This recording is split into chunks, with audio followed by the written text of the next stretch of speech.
At exactly 10:59 a.m., the sky above a quiet German village turned gray with dust and screams.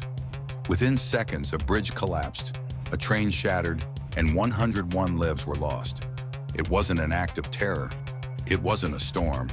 It was a tiny piece of steel, one that engineers had warned about years before, but no one listened. This is the story of the Ishidi train disaster, one of the most shocking examples of how a single overlooked detail can bring down the might of modern engineering. The age of speed. The 1990s were the golden age of speed. Nations competed to create the fastest, smoothest, and safest trains on Earth. Japan had the Shinkansen, France had the TGV, and Germany proudly introduced the Intercity Express, known simply as ICE. It wasn't just transportation, it was a statement, a symbol of technological perfection, German precision, and national pride. People believed the ICE couldn't fail, until it did. The birth of a legend. The ICE project began in the early 1980s. Engineers dreamed of a train that could glide across the country at over 250 kilometers per hour. Every detail was cutting edge. Aerodynamic nose design, computerized control systems, and automated braking. The cabins were silent and luxurious, with air conditioning, restaurants, reclining seats, and a smoothness that felt unreal. It was Germany's promise to the world that safety and speed could finally coexist.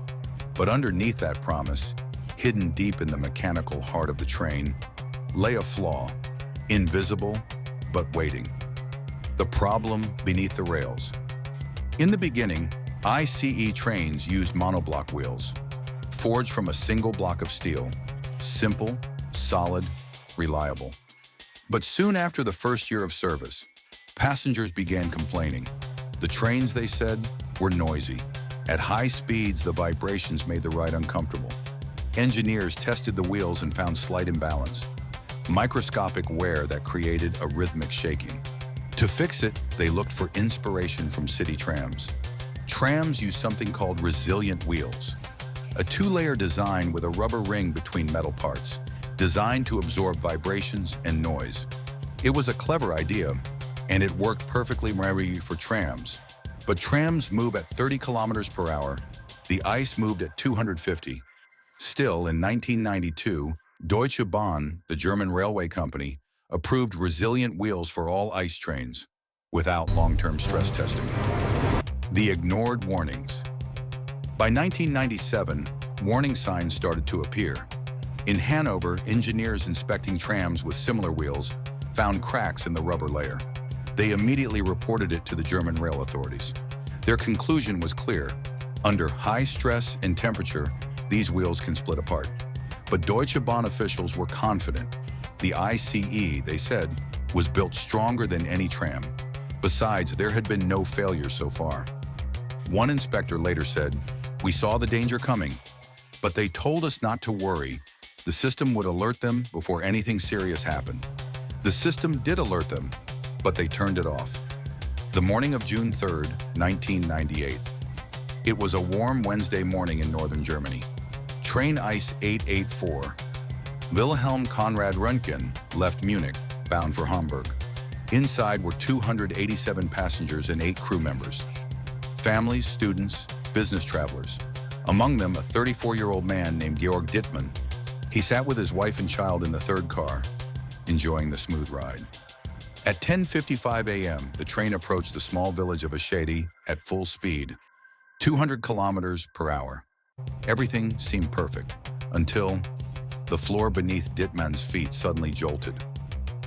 The first sign of doom. Passengers heard a metallic bang. Something sharp pierced the cabin floor. A fragment of a wheel rim. Dittmann ran to find the conductor. He reached the fourth car and explained what he saw. The conductor nodded. He would check it at the next stop, but there would be no next stop. As the train continued, the broken wheel piece dragged along the track, scraping and sparking beneath the train. At 10:58 a.m., as ICE 884 reached a set of switching tracks, that same piece of steel struck the switch lever and forced it open. The first two cars passed safely, but the third car jumped to another track. The train twisted violently. Metal screamed, glass shattered, and then came the impact. The collapse. The third car slammed directly into a concrete bridge pillar. At that speed, the force was unimaginable. It instantly disintegrated the car and shattered the pillar. The bridge, weighing over 300 tons, collapsed onto the moving train. The fourth and fifth cars were crushed flat, their roofs sheared off as the debris rained down. The remaining cars derailed, piling into each other like paper boxes. In just 6 seconds, the entire train was destroyed. Witnesses later said it was as if the sky itself had fallen on the train. The rescue nightmare. The local residents of Eshide heard a thunderous roar, followed by silence. They ran toward the sound and froze. Before them was a scene out of hell: fire, twisted steel, smoke, and the smell of diesel and blood. Emergency calls flooded in. Within minutes, hundreds of rescuers arrived. Firefighters, police, paramedics, soldiers. But the wreckage was immense. Some train cars were crushed down to 6 inches in height. People trapped inside screamed for help. Others lay motionless. Rescuers used chainsaws, torches, and cranes. They worked for over 12 hours to cut through the debris. One rescuer recalled, "We pulled people out alive, and seconds later, found their loved ones gone." Aftermath and mourning. By nightfall, the tragedy's scale became clear. 101 people were dead. 88 were seriously injured. Germany, a nation known for precision and safety, was in shock. The chancellor declared a national day of mourning. Flags flew at half-mast, and questions began to rise. How could a modern marvel collapse so completely? How could a single wheel destroy a train built to perfection? The investigation begins. Investigators from the German Federal Rail Authority arrived within hours. What they found was damning. The wheel in the third car had split apart from the inside, exactly as engineers had warned years earlier. The rubber layer had degraded under repeated stress, and the steel rim had fractured, peeling off like the skin of an apple. Every other ICE train in service was immediately grounded. A national scandal erupted. The verdict and reforms. In 2003, after 5 years of investigation and trial, no individual was convicted, but the verdict was clear: corporate negligence.